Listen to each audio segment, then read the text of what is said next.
Assalamu alaikum wa rahmatullah. Muna mika godiya ga Allah tabaraka wa ta'ala da ya ba mu ikon haɗuwa karatu littafin ahlari da muke gabata suwa. A darasin da ya gabata idan ba manta ba mun tike ne a cikin fasalin da yake yin magana kan sharuɗan sallah. Idan ba manta ba mun tsaya ne da lokacin da muka yi bayani a ƙarshen wato inda malam yake cewa wa tarkul kalami wa tarkul af'alul kathir da kuma kyale ayyuka masu yawa. Sannan mun yi magana kan wasitratul aura da kuma wato sitratul al'aura. Wajibi ne wato mutum mace ko namiji in zai tsaya gabatar da sallah ya sitrace al'aura, musamman wato iyaye mata ana samun matsaloli na rashin wato ɓoye abin da ya shafi al'aura.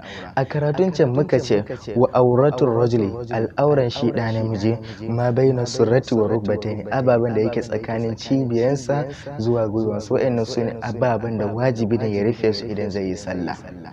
An gane wannan wajen wajibi ne in ɗa namiji zai yi sallah wato ya rufe su tsaf kafin ya yi sallah. Sannan muka ce wa auratul mar'ati, al'auran ita ya mace. Kun ga namiji ba mu da matsala da shi sosai, amma in mace ce fa nan ne ake da ƙalubale sosai. Malin yake cewa wal mar'atu kulluha awratun, mace fa ko ina da ko inanta a jikin sallah ko idan ta zo yin sallah al'aura ne.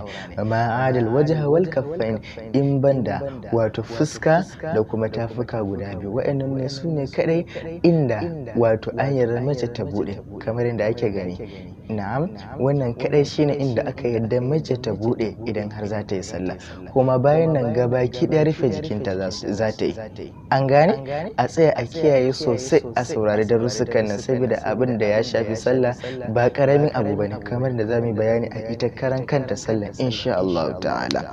Malaka ce wa tukrahu salat bis sarawil, makaruhi ne da namiji yayi sallah da wando kadai illa iza kana fawqa hashay, face fa sai in ya kasance a sama rigar nasa akwai wani abu ko mayafi ko dan gajeren riga dai haka babu komai. Amma kace zaka yi sallah da wando kadai makaruhi ne. Idan aka ce makaruhi sallar naka karɓaɓɓiya ce, amma kuma da za ka samu wani abu ka ɗaura kai da yafi. Wannan shine abin da malam yake nufi. Malam yake cewa wa mata najasa saubuhu, duk mutumin da tufansa ya samu najasa. A fahimci karatun da kyau. Rigarki, tufarki, himar naki, koma menene ma da ya samu matsala na najasa, sai a nemi wani rigan a yi sallah ko kuma a wanke a yi sallah. Mun yi bayani a karatunmu na baya. To amma a nan kuma matsalan wa manta najasa sau duk wanda rigarsa ko tufansa ya samu najasa, walam yajid sauban ghayrahu, kuma bai samu wani tufan da zai sa tukunne ya sallah ba. Sannan walam yajid ma an yaghsilu, kuma bai samu ruwa da zai wanke wannan kayan nan ba.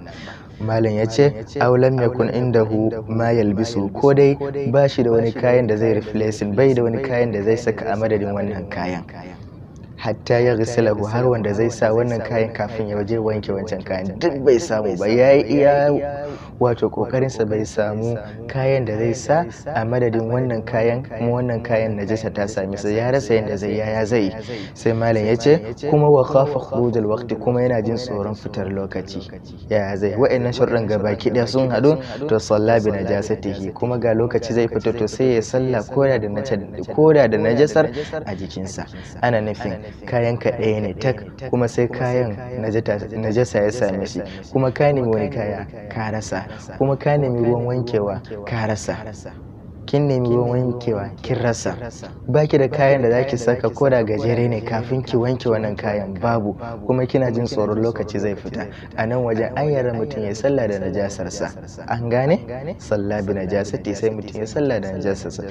Me yasa? Wala yajuzu ta'khirus salat, baya halatta mutum ya ki yin sallah haka kawai li adami tahara, wai domin saboda rashin tsarki ne. Mutum yana ji yana gani har a kira sallah, har kowa ya sallah, wai shi har yanzu bai yi sallah ba, wai gudun ai ya nemi kaya ne ya rasa. To duk wanda ya aikata haka, malam ya ce wa man fa'ala zalika, duk wanda ya aikata haka faqad asa rabbahu, lalle fa da hakika ya saba wa ubangijinsa. Sabo ne wanda yake mai girman gaske, mai shi sai ya istighfari ya tuba ga Allah akan ba zai ƙara aikata sabon nan ba. Malam ya ce wa man lam yajid ma yasturu bihi auratahu, duk mutumin da ya nemi kayan da zai rufe al'auransa ya rasa. kin nemi riga kin rasa, ka nemi kaya ka rasa, kila kana jeji ne ko ma kana ina ne ma dai ka nemi kaya ka rasa, ka cika wannan sharuɗan nan na neman kayan nan cif ka rasa. Sharuɗan suna kama da kayan da wato wanda yake da kaya najasa, wato wanda yake da najasa, ka nema ka rasa, salla uriyana sai mala ya ce sai ya sallarsa koda da tsiraran ne, saboda ka'ida ba a barin sallah saboda ka nemi kaya ka rasa, kuma ba a barin sallah ba saboda najasar ka, kuma ba a barin sallah dan kana da najaba wato janaba. Duk waɗannan bayanan nan mun yi su, mai bukata ya nemi wato darussuka ya saurara. Malik ya ce man akhfa al-qibla, ta duk mutum da ya kauce wa al-qibla, ga alƙibla a nan sai ka kalli a madadin gabar sai ka kalli kudu ko arewa ko yamma kai sallah a adafin wakti, idan da yau lokaci za ka yi sallah. Kaucewa alƙibla baya bata sallah. Ƙa'ida walillahi al-mashriq wal maghrib fa aina ma tuwallu fa thamma wajhullah. An gane? In har ka kaucewa alƙibla a cikin salar ka na farilla, in har da yalwan lokaci bai fita ba za ka yi ka ƙara sabon sallah, in har lokaci ya riga ya fita baka da matsala. An gane? Malam ya ce wa kullu i'adatin fil waqti fa hiya fadila, duk sallan da aka ce za ka maimaita sa idan da yalwan lokaci to yin wannan sallar na mustahabbi ne, ba farilla ba ba sunna ba, aikata ta mustahabbi ne. Ana fahimtar karatu? Na'am.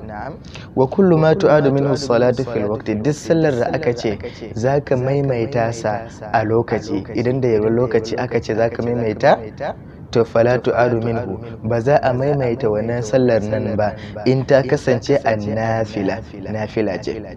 Misali kayi sallar nafila, kafin fitar lokaci sai ka gane baka kalli alƙibla ba, ko kuma kayi sallar ne da najasa a jikinka, to a nan wajen maimaita wannan sallan nan ba dole ba ne, ba za ma ka maimaita ba, dama nafila ce ba ta da ƙarfin da zai sa ka tashi ka ƙarin wani sallah don ita. Sannan wal fa'ita, hakanan sallah ku fitacce, idan aka ce fa'ita sallar da baka sallata ba, misali kamar kana zaune sai ka tuna da azhar din jiya baka yi ba, zaka tashi ne kai alwala kai sallah. Mun yi bayani a wancan karatu, duk sallan da aka ce ka manta shi to da zarar ka tuna zaka tashi kai sallah, ba wai sai ka jira wani wai azhar din yayi ba, wannan tatsuniya ne. An gane? A lokacin za ka tashi, to lokacin da ka tashi kai wannan sallar na sai ka fahimci sallar fa ashe da najasa a jikinka, ko kuma baka kalli alƙibla ba, to kamar ba bukatan sai ka ƙara maimaita, dama sallar kubutacciya ce. Karatun mu kenan, abinda muka faɗa daidai Allah ya bamu lada, kuskure mu Allah ya fi mana, walhamdulillahi rabbil alamin.